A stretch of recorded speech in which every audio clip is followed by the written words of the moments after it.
Hear the word Shetland, and you probably think of a quiet, sleepy corner of Scotland mostly inhabited by ponies and puffins. But every winter, between January and March, communities across Shetland organise and run a series of spectacular Up Helly Aa fire festivals. These pay homage to the island's Nordic heritage.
Spring is an altogether more tranquil season, when Shetland's flora and fauna emerges to enthrall and delight visitors to the islands.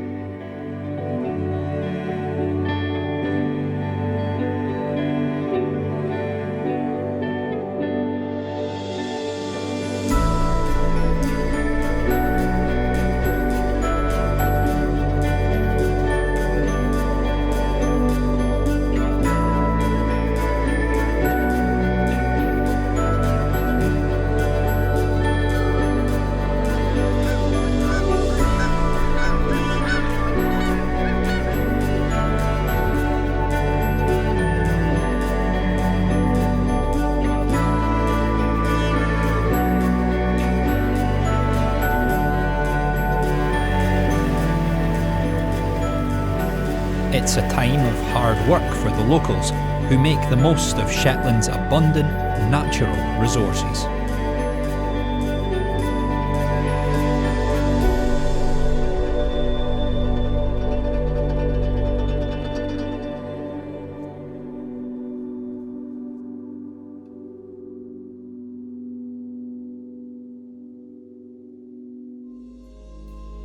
Shetland is made up of more than 100 individual islands, meaning it has literally thousands of miles of beautiful coastline to explore and enjoy.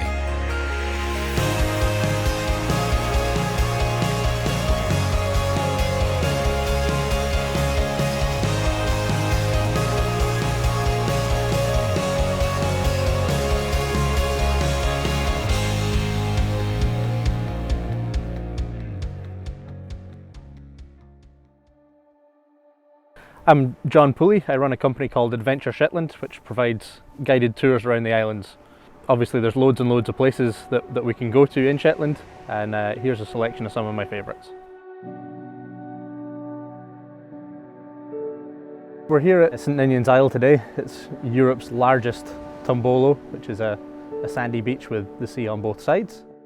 It's not often you can walk down the middle of the beach and kind of there's waves crashing on each side of you. It's really, truly spectacular.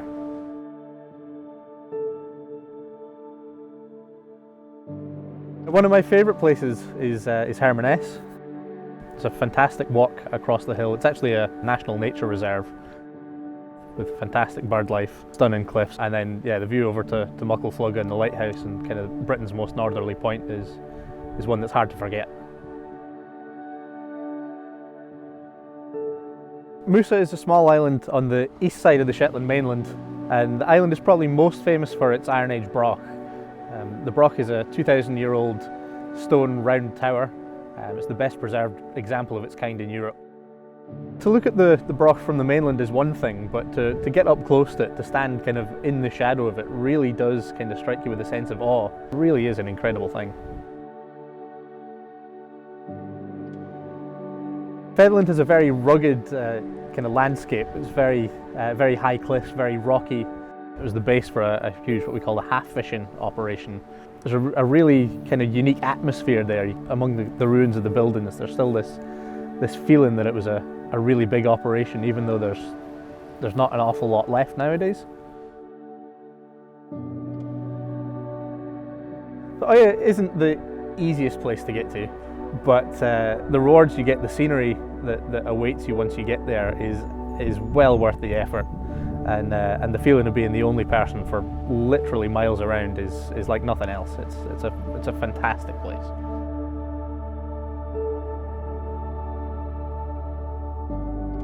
I feel like Shetland is a place that has something for everyone. There's everything here. We've got sandy beaches, we've got fantastic hills to climb, amazing scenery, stunning sunsets. It's fantastic. There's no better place on earth to be, I don't think.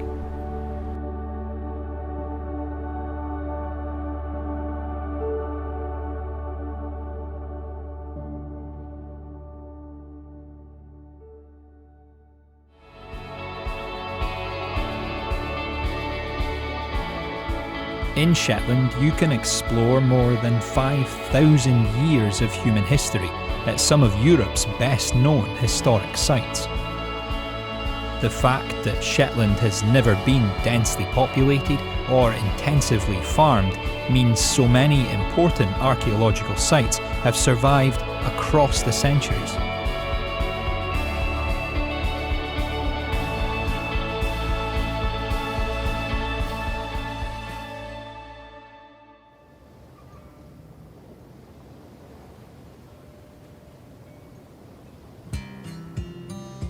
The Shetland pony has been around for thousands of years, largely untouched by man right through until the middle 1800s. But up to that point they were just left to their own devices. Strongest survived, and because of that we've got a breed that's very intelligent, very hardy, very adaptable.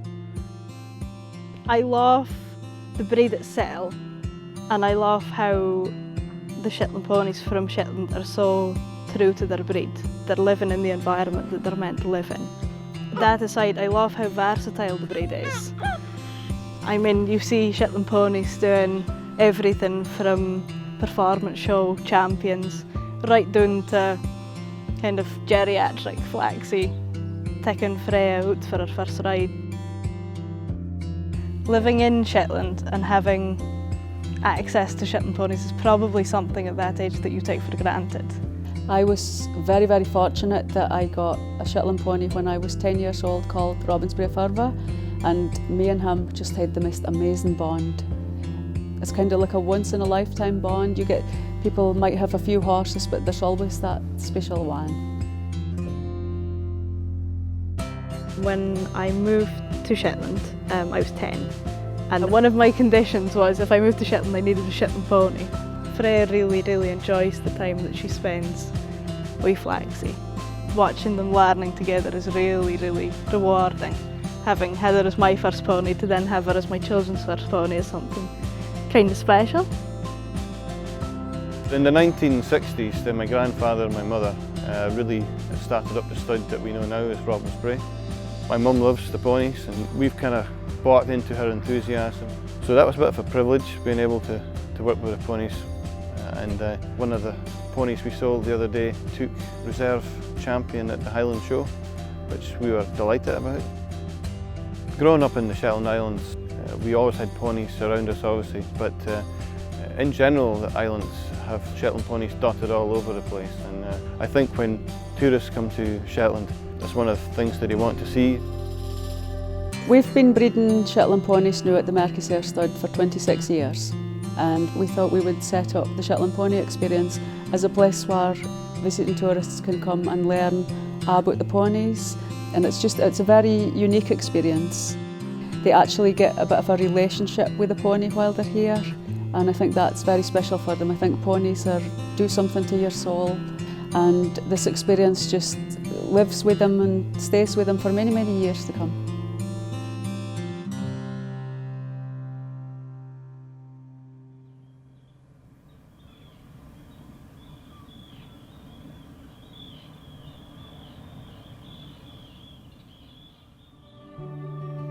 The summer light up here in Shetland is totally unique to these isles. We call it the summer dim. This is the time to explore Shetland in a different light and to share that adventure with your friends. The breathtaking views that stretch forever and the sound of nature everywhere. There's no better place to spend an evening, having fun and spending quality time with the folk that mean the most to you.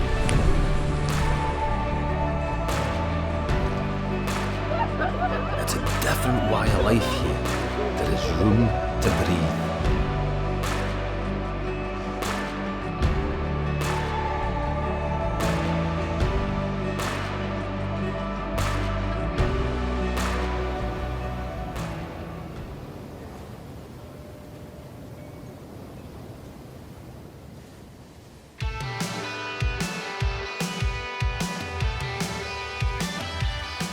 If it's peace and quiet that you want from a beach, you'll find it here in spades. There are few concerns about social distancing when you're striding across these sandy shores.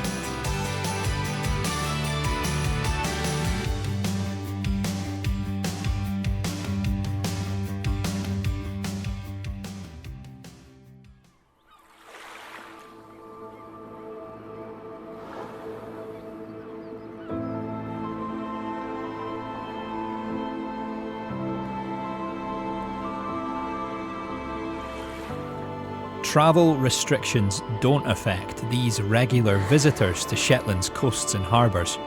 No fewer than 23 different whale and dolphin species have been sighted in these waters, including these magnificent humpback whales.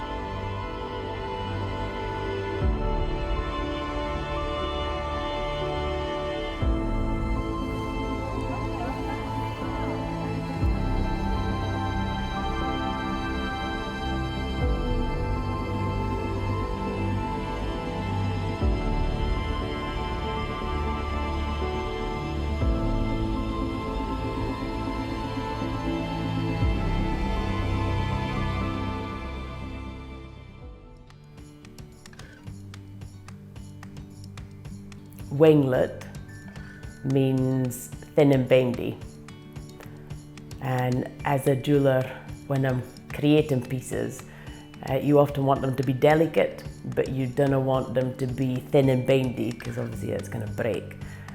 So it's a word that comes to mind a lot when I'm making jewellery because I don't want it to be winglet.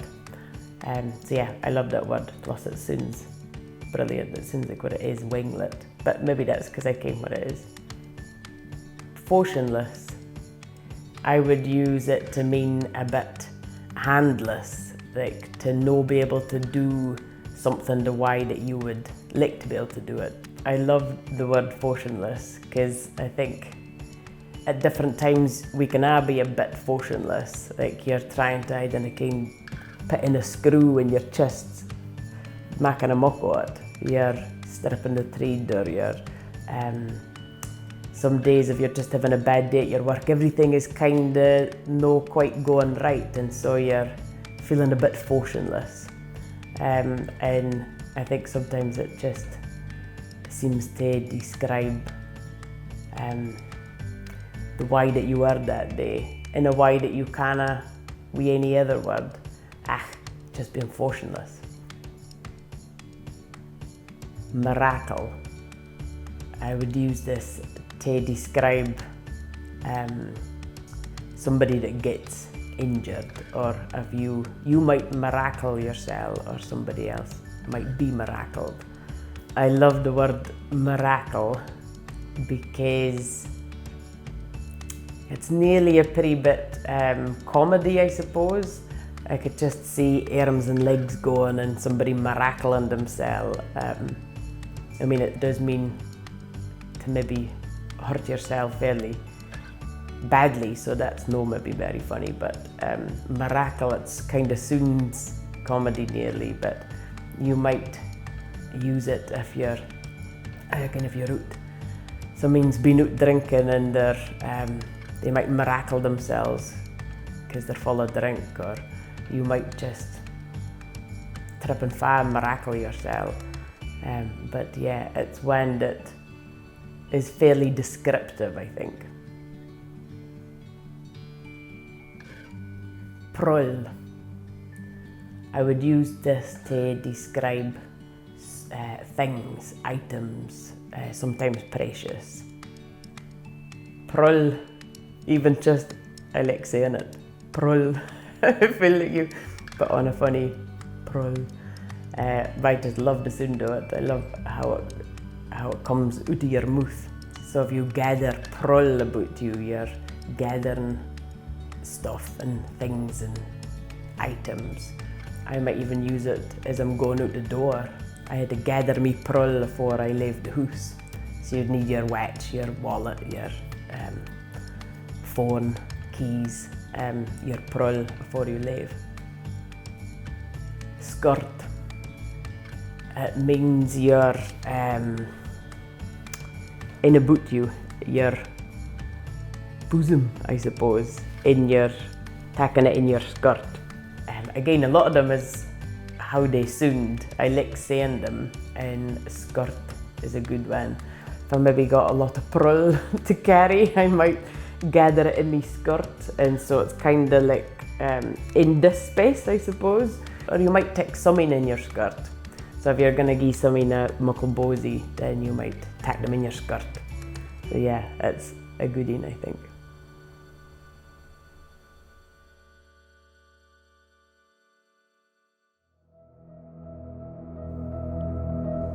Shetland's winters are far milder than you might expect. Despite being so far north, the weather is relatively temperate due to the Gulf Stream warming the sea around the islands.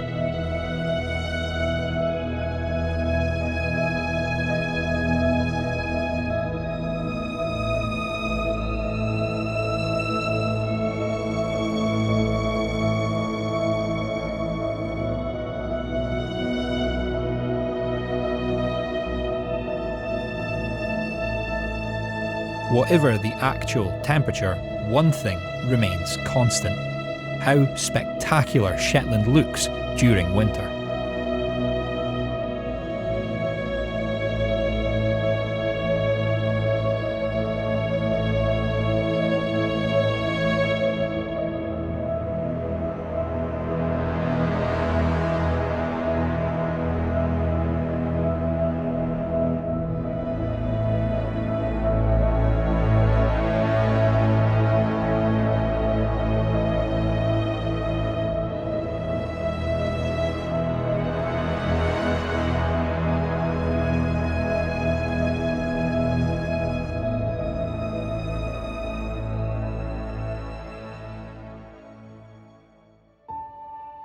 Cludes to gret flex at dinner time, the wireless said. We aye blinked through the curtains, but his gritter kent best. Twa cosy bunk beds after biggin sna briggisteins. Under a muckle grey coo, alder as were ain fox folk. Waiting for Daddy to set by his boiler suit beside the fire because the dog slept there so she could still hug him when he wasna home. Sandy came at 2 in the morning between sleep and Mom's half dinner. He saved that smile for this one day each year, brighter than 10 sets of our fairy lights. The night was crisp and bright, like a loch full of woody spurs. Magic, he said it felt. But never felt sae cold as I did, seeing his een that night glow like broken frost.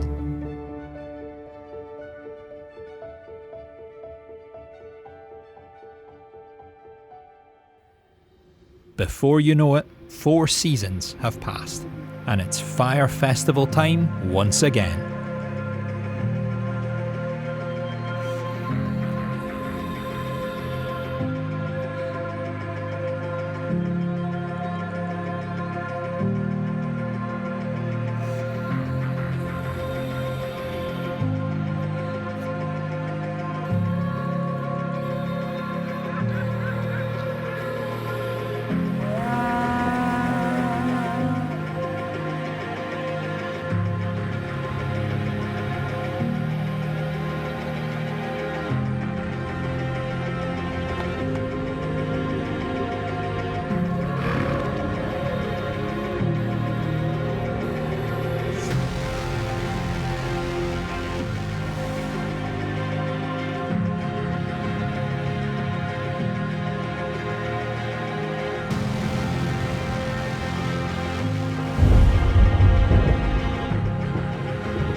rugged, untamed, yet warmly welcoming, Shetland provides an opportunity to enjoy contrasting experiences which will live long in the memory. When it is safe to host visitors again, we look forward to sharing our beautiful islands with the rest of the world.